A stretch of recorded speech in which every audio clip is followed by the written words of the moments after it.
দ্বিতীয় দফায় যুক্তরাষ্ট্রের প্রেসিডেন্ট নির্বাচিত হওয়ার পর চীনের ওপর আরও কঠোর হয়েছে ডোনাল্ড ট্রাম্প। বেশি কিছু চীনা পণ্যের ওপর 104% আমদানি শুল্ক ধার্যের ঘোষণা দিয়েছে তিনি, যা কার্যকর হচ্ছে আজ বুধবার থেকেই। হোয়াইট হাউসের প্রেস সেক্রেটারি ক্যারোলিন লেভিট মঙ্গলবার এক ব্রিফিংয়ে একথা জানান। ক্যারোলিন সাংবাদিকদের বলেন, ওয়াশিংটনে বুধবার শুরু হওয়ার সঙ্গে সঙ্গে চীনা পণ্যের উপর বাড়তি এ আমদানি শুল্ক কার্যকর হবে। গত 2 এপ্রিল বিভিন্ন দেশের পণ্যের উপর পাল্টা শুল্ক আরোপ করেন মার্কিন প্রেসিডেন্ট ডোনাল্ড ট্রাম্প। চীনের উপর আরোপ করা হয় 34% শুল্ক। এর আগে দেশটির উপর 20% শুল্ক আরোপ করা হয়েছিল। এর জবাবে গত শুক্রবার যুক্তরাষ্ট্রের পণ্যের ওপর 34% শুল্ক আরোপের ঘোষণা দেন চীন। আগামীকাল অর্থাৎ বৃহস্পতিবার থেকে এই শুল্ক কার্যকর হওয়ার কথা।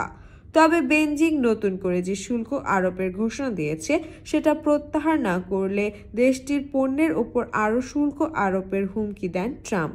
সেই মোতাবেক একদিন আগে ট্রাম্পের ঘোষণা দেওয়া বাড়তি শুল্ক কার্যকর করা হচ্ছে। ট্রাম্পের শুল্ক আরোপের হুমকির প্রতিক্রিয়ায় শেষ পর্যন্ত লড়াই চালিয়ে যাওয়ার অঙ্গীকার করেছে বেইজিং। চীনা বাণিজ্য মন্ত্রণালয়ের মুখপাত্র মঙ্গলবার বলেন, চীনের বিরুদ্ধে শুল্ক বাড়ানোর মার্কিন হুমকির একটি ভুলের ওপর আরেকটি ভুল। এর মধ্য দিয়ে আবারও যুক্তরাষ্ট্রের প্রতারণা করার স্বভাব প্রকাশ পেয়েছে। চীন কখনোই এটি মেনে নেবে না। সাইমা শারমিন হক, ঢাকা ট্রিবিউন।